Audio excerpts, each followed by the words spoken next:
సర్వశక్తుడైన యేసుక్రీస్తు ప్రశస్త నామములో మీకందరికీ శుభాభివందనాలు తెలియపరుస్తున్నాను. ప్రపంచంలో ప్రస్తుతం జరుగుతున్నటువంటి అంశాలని బైబిల్తో దాన్ని క్రోడీకరిస్తూ బైబిల్తో పోలుస్తూ చాలా అద్భుతమైన విషయాలు మనం ప్రతి వీడియోలో కూడా వింటూ వస్తున్నాం. ఈరోజు కూడా ప్రపంచంలో జరుగుతున్న కొన్ని విషయాలు మీ ముందు ఉంచడం నా ఉద్దేశం ఏంటంటే మీరు అప్రమత్తం అవ్వాలని, మీరు సత్యానికి దూరంగా వెళ్ళిపోకుండా ఉండాలని, మీరు క్రీస్తు సరళతలో క్రీస్తు ప్రేమలో నిలిచి ఉండాలనేటువంటి ఉద్దేశంతోనే ఈ వీడియోలు మీకు అందిస్తున్నాను. రీసెంట్గా హైదరాబాదులో ఒక న్యూస్ బాగా సంచలనం రేకెత్తిస్తుందండి. అదేంటంటే హైదరాబాదులో లేడీ అబద్ధ క్రీస్తు అవతారం. నిజంగా ఆ వీడియోలు చూస్తున్నప్పుడు చాలా ఆశ్చర్యం కలుగుతూ ఉంది.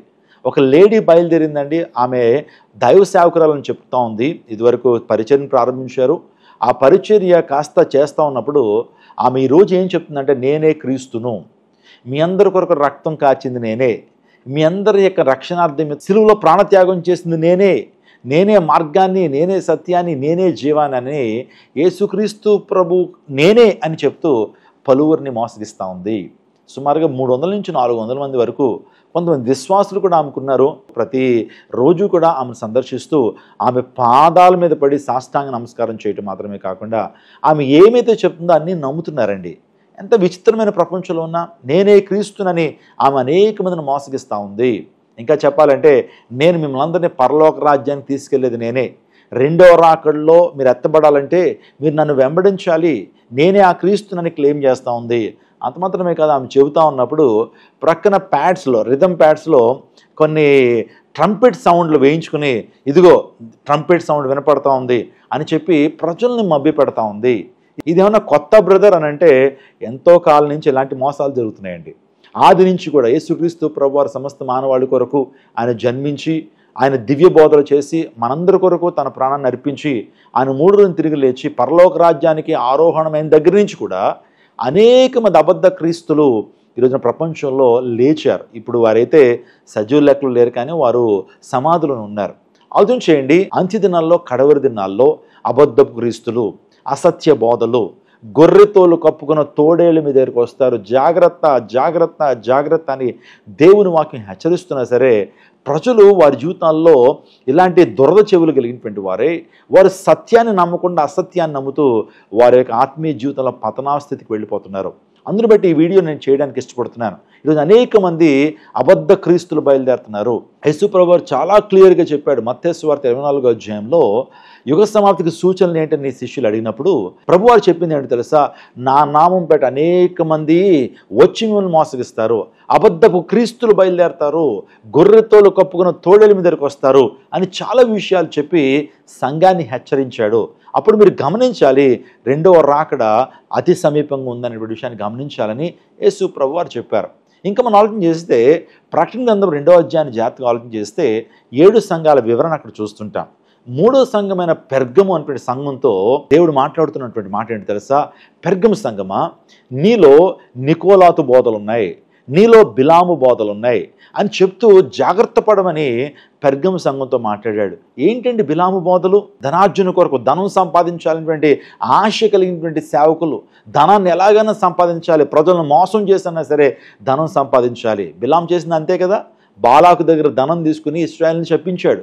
ఈరోజున చాలామంది ధనాపేక్ష పరులై సేవ చేస్తున్నటువంటి వారు ప్రతి విషయం కూడా ధనానికి లింక్ పెట్టడం. ఈరోజున చాలామంది బోధకులు, చాలామంది క్రీస్తు బోధకులుగా పిలువబడుతున్నటువంటి వారు మాతో ఫోటో తీయించుకోవాలంటే 15,000 రూపాయలు, మేము ఎక్కడికన్నా రావాలంటే 1,00,000 రూపాయలు, లేకపోతే మాతో కరచాలం చేయించుకోవాలంటే 2 రూపాయలు స్పాన్సర్లు చేయండి అని చెప్పి చాలా భయంకరమైన రీతిలో బిలాము బోధలు చేస్తున్నటువంటి వారి బోధల వెనకాల ఉన్నటువంటి ప్రాముఖ్యమైనటువంటి ఆశ, ప్రాముఖ్యమైనటువంటి మనసు ఏంటంటే ధనం ధనం ధనం ధనాపేక్ష సమస్తమైన కీళ్ళకి మూలమని దేవుని లేఖనం సెలవిస్తూ ఉంది. బిలాము బోధలు, కాంప్రమైజ్డ్ వర్డ్ అంటే రాజీ పడిపెట్టి సువార్తలు, అతను నికోలాతు బోధలు అంటాడు. ఆది సంఘంలో అపోస్తలు 7 సంఘ పెద్దలను ఏర్పాటు చేసుకున్నారు. అందులో మొదటి సంఘ పెద్ద స్టెఫెన్ అయితే చివరివాడు నికోలాతు చేసింది ఏంటంటే కాంప్రమైజ్ అయిపోయేటువంటి సువార్త, నిజంగా రాజీ పడిపెట్టిన సువార్త. మీరు ఎలాగైనా ఉండొచ్చు, మీరు ఆదివారం వచ్చి కానుకలు వేసుకోండి, ఆదివారం వచ్చి మీరు ప్రభు బలిలో పాల్గొని పరలోక రాజ్యానికి వెళ్ళిపోతారు. మారు మనసు గురించి కానీ, పాపక్షమాపణ గురించి కానీ, వాక్యంలో ఖండింపు కానీ కనపడదు. నిజంగా ఇది అసత్య బోధన దేవుని లేఖనం సెలవిస్తూ ఉంది. ఆ యొక్క నికోలాతు బోధలు ఈరోజు చాలామంది చేస్తున్నదే షుగర్ కోటెడ్ మెసేజెస్. నిజంగా ఒక మనిషిని నొప్పించకుండా వారి దగ్గర నుంచి ఆర్థికంగా బెనిఫిట్ పొందాలని వాక్యాన్ని మడిచిపెట్టి సత్యాన్ని ప్రక్కన పెట్టి అసత్య బోధలు చేస్తున్నటువంటి నికోలాతు బోధలు. ప్రకటన 2:20 కూడా తాను ప్రవక్తనని చెప్పుకొనుచున్న యెజబెలు స్త్రీని ఉండనిచ్చుచున్నావు. ఆలోచించేయండి, చాలా మంది అబద్ధ క్రీస్తులు మాత్రమే కదా, అబద్ధ ప్రవక్తలు బయలుదేరారు. సంఘాన్ని పాడు చేస్తున్నటువంటి అబద్ధ ప్రవక్తలు ప్రవచనాన్ని చెప్తారు. ఇది నా ఆధీనంలో ఉండి చెప్పట్లేదు, నేను దేవుని ఆధీనంలో ఉండి చెప్తున్నాను, పరిశుద్ధాత్మ నింపుదలతో ఈ ప్రవచనం చెప్తున్నానని చెప్పటం, ఆ ప్రవచనం నెరవేర్చబడేటప్పటికి భుజాలు తడుకోవటం. ఆ తర్వాత అనేక మందిలో దేవుని నామాన్ని అవమానపరుస్తుంది అబద్ధ ప్రవక్తలే. రోజున 2 తెలుగు రాష్ట్రాలు మాత్రమే కాదు, అనేక మంది అబద్ధ ప్రవక్తలు బయలుదేరి మిమ్మల్ని బట్టే కదా నామం అన్ని జన్మ దోషణ పాలవుతుందని యూట్యూబ్లో కావచ్చు, ఫేస్బుక్లో కావచ్చు, వారిని బట్టే కదా క్రైస్తవ్యానికి మచ్చ వస్తుంది. అటువంటి ప్రవక్తల విషయంలో జాగ్రత్త. వారిని అనుసరిస్తే మీరు ఏనాడు కూడా దేవుని రాజ్యానికి చేరుకోలేరు. వారు పరలోక రాజ్యానికి వెళ్ళరు, మనల్ని వెళ్ళనివ్వరు. గుడ్డివాడు మరి గుడ్డివానికి ఏనాడు త్రోవ చూపలేరు. నేను ప్రవక్తనని చెప్పి క్లెయిమ్ చేస్తాడు, అన్ని తప్పుడు ప్రవచనాలు తెలియజేస్తాడు, ఏవి నెరవేర్చబడిన ప్రవచనాలు చేస్తాడు. సంఘాన్ని గల్లిబులు చేస్తున్నటువంటి అబద్ధ ప్రవక్తల విషయంలో జాగ్రత్త. చాలా మంది క్రీస్తు ఎరగినటువంటి వారు కూడా ఈ వీడియో చూస్తున్నారు. క్రైస్తవులు కూడా చాలా ఇలాంటి అబద్ధ బోధకులు, నకిలీ బోధకులు, గొర్రెతోలు కప్పుకున్న తోడేళ్ళు వస్తారని సాక్షాత్ యేసుక్రీస్తు ప్రభు గురించి తస్మాత్ జాగ్రత్త. అంత్య దినాల్లో కలవర పెట్టేటువంటి బోధలు, అంత్య దినాల్లో మిమ్మల్ని మోసపరిచేటువంటి ఆత్మలు బయలుదేరతాయి, జాగ్రత్త జాగ్రత్త అని ప్రభు చెప్తా ఉన్నాడు. ఈరోజు ఈ స్త్రీ కూడా చెబుతా ఉంది. ఆమె పేరు ఏంటనంటే దీపా శ్రీనివాస్ అంట. ఆమె యొక్క హస్బెండ్ పేరు జాన్ శ్రీనివాస్. వీళ్ళు అల్వాల్ అనే ప్రాంతంలో చర్చ్ నడుపుతున్నారు. ఆ చర్చి కూడా ఒక మంచి పేరు పెట్టారు. అనేక మందిని ఆకర్షిస్తూ నేనే క్రీస్తునని చెప్తూ ఒక భయంకరమైన విధానంలో ఊగిపోతూ నేనే క్రీస్తునని చెప్పడం అనేటువంటిది యేసయ్య నామానికి చాలా అవమానం తీసుకొచ్చేటువంటి అంశాలు.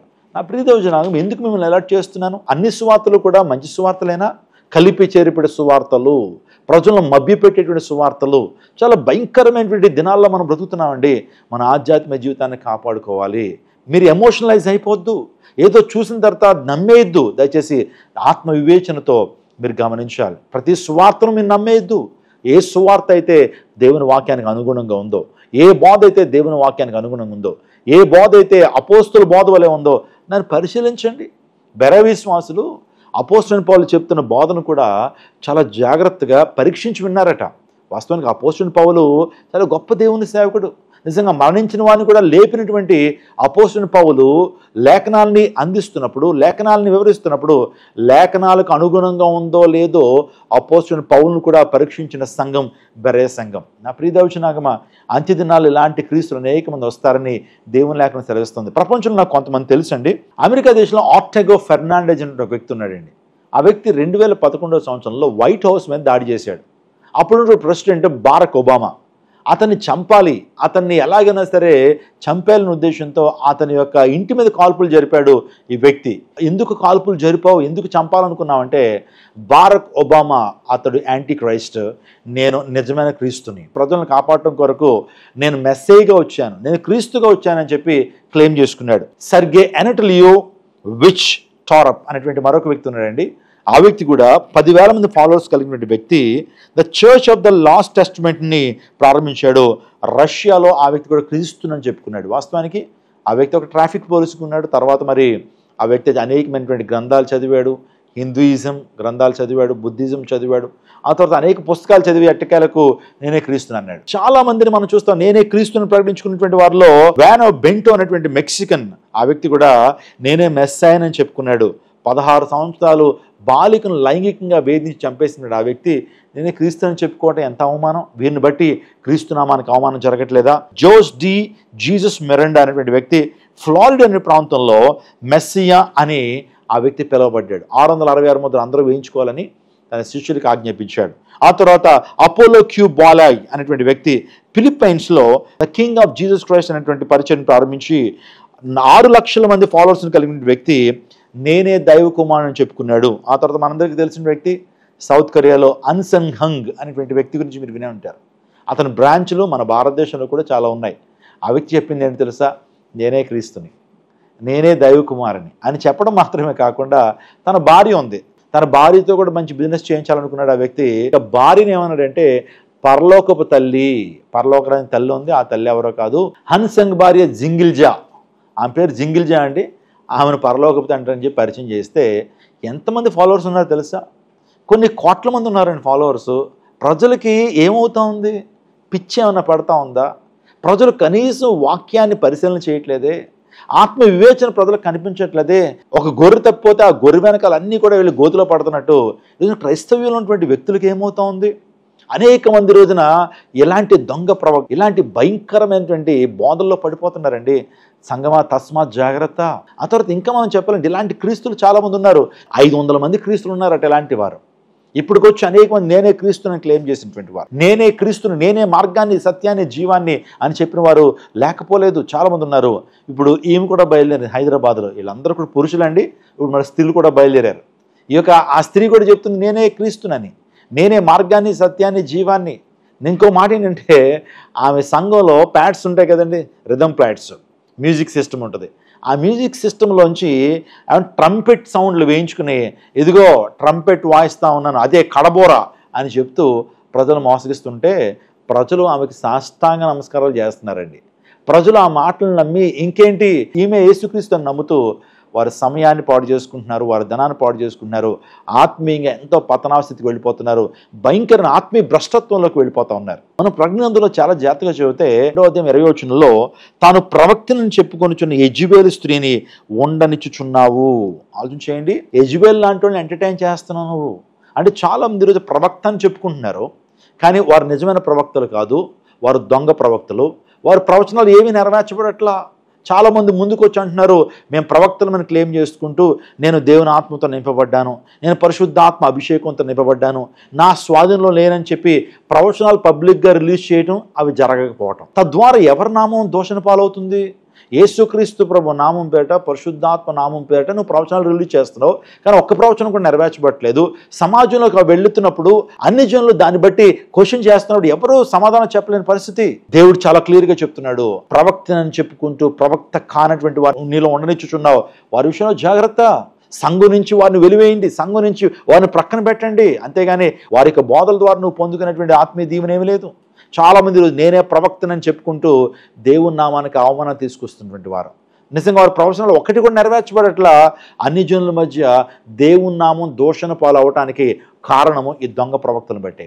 అందులో బట్టి నా ప్రియదేవుచు నాగమా ఏ బోధలు ఉన్నాయన్నాడు? పెర్గమ సంఘంలో నికోలాతు బోధలు ఉన్నాయన్నాడు, బిలాము బోధలు ఉన్నాడు. ఆ తర్వాత ప్రవక్త అయినటువంటి యెజబెల్ను ఉండనిచ్చుచున్నావు, ప్రవక్తమని చెప్పుకుంటూ ప్రవక్త కానటువంటి యెజబెల్ లాంటి వారిని ఉండనిచ్చుచున్నావు, వారిని ఎంటర్టైన్ చేస్తున్నావు, వారిని ఫాలో అవుతున్నావు, ఏ దీవెన నువ్వు పొందుకోలేవు, జాగ్రత్త. కాబట్టి ఒక మాట అని చెప్పినామండి, ఇలాంటి కలవరపరిచేటువంటి సువార్తలు ఇంకా రాబోతున్నాయి. అదేంటో తెలీదు. హైదరాబాద్ దీని అన్నింటికి అడ్డాగా మారిపోయిందండి. హైదరాబాద్లో చాలా భయంకరమైన అబద్ధ బోధలు, భయంకరమైనటువంటి కల్పించేటువంటి బోధలు, భయంకరమైన ప్రాస్పారిటీ గాస్పుల్స్, ఇంకా రకరకాల బోధలు హైదరాబాద్ నుంచే వెలుస్తూ ఉన్నాయి. జాగ్రత్త. ఈ మాటలు వింటున్నటువంటి మీరు గమనించాలి, ఏది సత్యబోధో ఏది అసత్యబోధో, ఏది అపోస్తుల బోధో ఏది అపోస్తుల బోధ కాదో, ఈ యొక్క బోధలన్నింటినీ కూడా ప్రజలు ఎందుకు ఎంటర్టైన్ చేస్తారు? ఎందుకు ఈ బోధలన్నీ కూడా ఎందుకు నమ్ముతారు?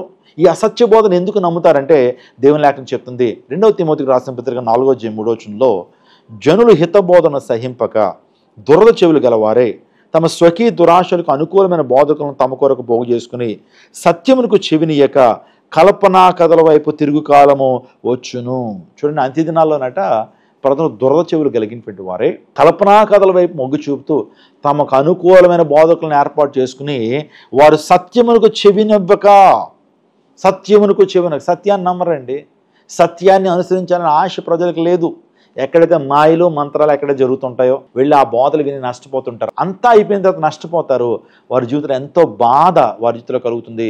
చివరికి క్రీస్తుని విడిచిపెట్టేస్తారు. ఎందుకు అసలు మనుషులు ఇటువైపు ఆకర్షితులు అవుతున్నారంటే సత్యమును ప్రేమించకపోవడం వల్లనే. కల్పనా కథల వైపు ట్రూత్గా రిసీవ్ చేసుకునేటువంటి వారు, సత్యాన్ని సత్యంగా రిసీవ్ చేసుకునేటువంటి వారు డిసెప్టివ్ స్పిరిట్స్ లోకంలోకి వచ్చేస్తున్నాయి. డిసెప్టివ్ స్పిరిట్స్ సంఘాల్లో కొనుక్కు వచ్చేస్తున్నాయి. జాగ్రత్త అని ప్రభు హెచ్చరిస్తున్నాడు. ఈ డిసెప్టివ్ స్పిరిట్స్ రావడానికి కారణం ఏంటి? దురద చెవులు కలిగినటువంటి వారే ప్రజలు సత్యమునకు లోబడక, ఇంకో మాట చెప్పండి, సత్యాన్ని ప్రేమించకంటాడు. People are not lovers of truth. సత్యాన్ని ప్రేమించకపోవడం వల్ల, సత్యవాక్యాన్ని ప్రేమించకపోవడం వల్లనేనండి ఎంత ప్రమాదం జరుగుతుంది. నా ప్రియదేవచనాగమా, నువ్వు వెళ్తున్న సంఘాల్లో అపోస్తుల బోధ వినిపించబడుతుందా? నువ్వు వెళ్తున్న సంఘాల్లో సత్యబోధ ఉందా? ఒకసారి ఆలోచన చేయి.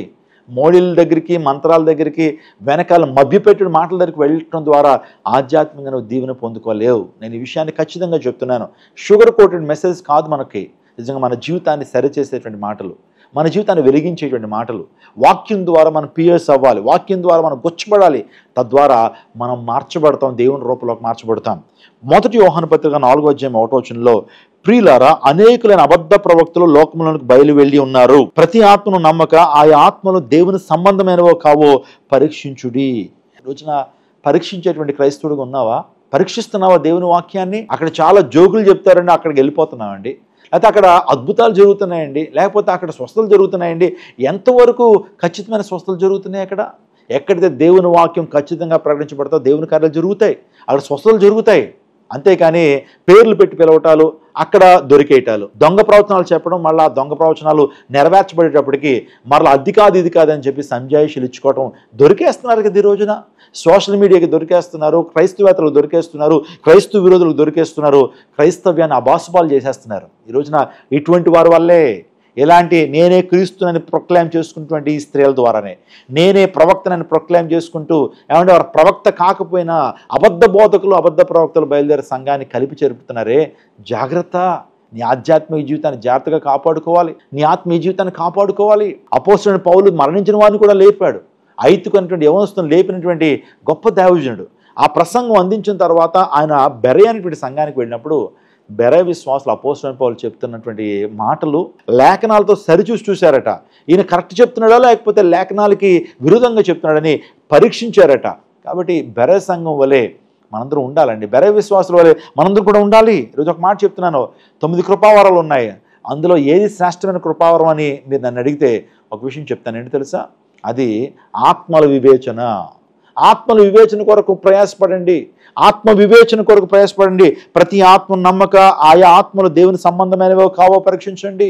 ఎవరు ఏ ఆత్మ కలిగి ఉన్నారో, అతడు పరిశుద్ధాత్మ కలిగి ఉన్నాడా లేదా దురాత్మ కలిగి ఉన్నాడా? అతను భ్రమపరచు ఆత్మ కలిగినటువంటి వాడా లేదా పరిశుద్ధాత్మ కలిగినటువంటి వాడా? అతను నిజమైన ప్రవక్త లేదా అబద్ధ ప్రవక్త అనేటువంటి పరీక్షించేటువంటి ఆత్మ వివేచన కోసం మనం అడగాల.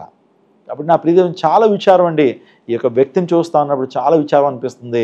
చాలామంది ప్రశ్నలు అడుగుతున్నారు, ఏంటండి ఆమె పాస్టర్మ్ అని చెప్తున్నారు కానీ ఇలా క్రీస్తునని చెప్పి పలువురిని మోసం చేస్తారు. ఒక్క విషయాన్ని చెప్పి ముగించేస్తాను. అంత్య దినాల్లో, కడవరి దినాల్లో, యేసుప్రభు రాకడ దినాల్లో అనేక మంది వస్తారండి. నిన్న ఏమొచ్చింది, రేపొద్దున మరొకడు వస్తాడు, నేనే క్రీస్తుని అంటాడు, దైవకుమారుని అంటాడు, నేనే మెస్సీ అని అంటాడు. అందులో బట్టి హృదయాలు కలవరపడినవద్దు. యేసుక్రీస్తు ప్రభు ఈ లోకానికి మేఘారూఢుడై వస్తాడు. దేవుని లేఖనం చెప్తుంది, ఆయన ఒలీవల కొండ మీదకి వస్తాడు, ఆయన సంఘాన్ని వెంట పెట్టుకుని వస్తాడు. కొడబోర ఊదబడుతుంది, కానీ ఇలాంటి పరిస్థితుల్లో యేసుప్రభు రాడండి. అందులో బట్టి విషయాన్ని గమనించండి. మరిన్ని విషయాలు మీరు తెలుసుకోవాలనుకుంటే కనుక ఈ ఛానల్ ఇప్పుడే సబ్స్క్రైబ్ చేసుకుని రానున్న దినాల్లో ఎవరు అబద్ధ క్రీస్తులు, వారి లిస్ట్ ఏంటి, వారు ఏ విధంగా క్లెయిమ్ చేశారు, ఆ విషయాలు మీతో మాట్లాడతాను. ఆ తర్వాత అనేకమైన కల్ట్స్ గురించి మీతో మాట్లాడతాను. వాటినే క్రిస్టియానిటీలో హ్యారసీస్ అంటారు, అంటే సత్యానికి విరోధంగా చెప్పేటువంటి బోధలు. వాటి గురించి కూడా నేను మీతో మాట్లాడతాను. అందును బట్టి ఇప్పుడే ఛానల్ సబ్స్క్రైబ్ చేసుకోండి. సత్యం మీద మీ జీవితాలని స్థిరపరచుకోనండి. సత్యం మిమ్మల్ని స్వతంత్రులుగా చేస్తుంది. God bless you. God bless our India.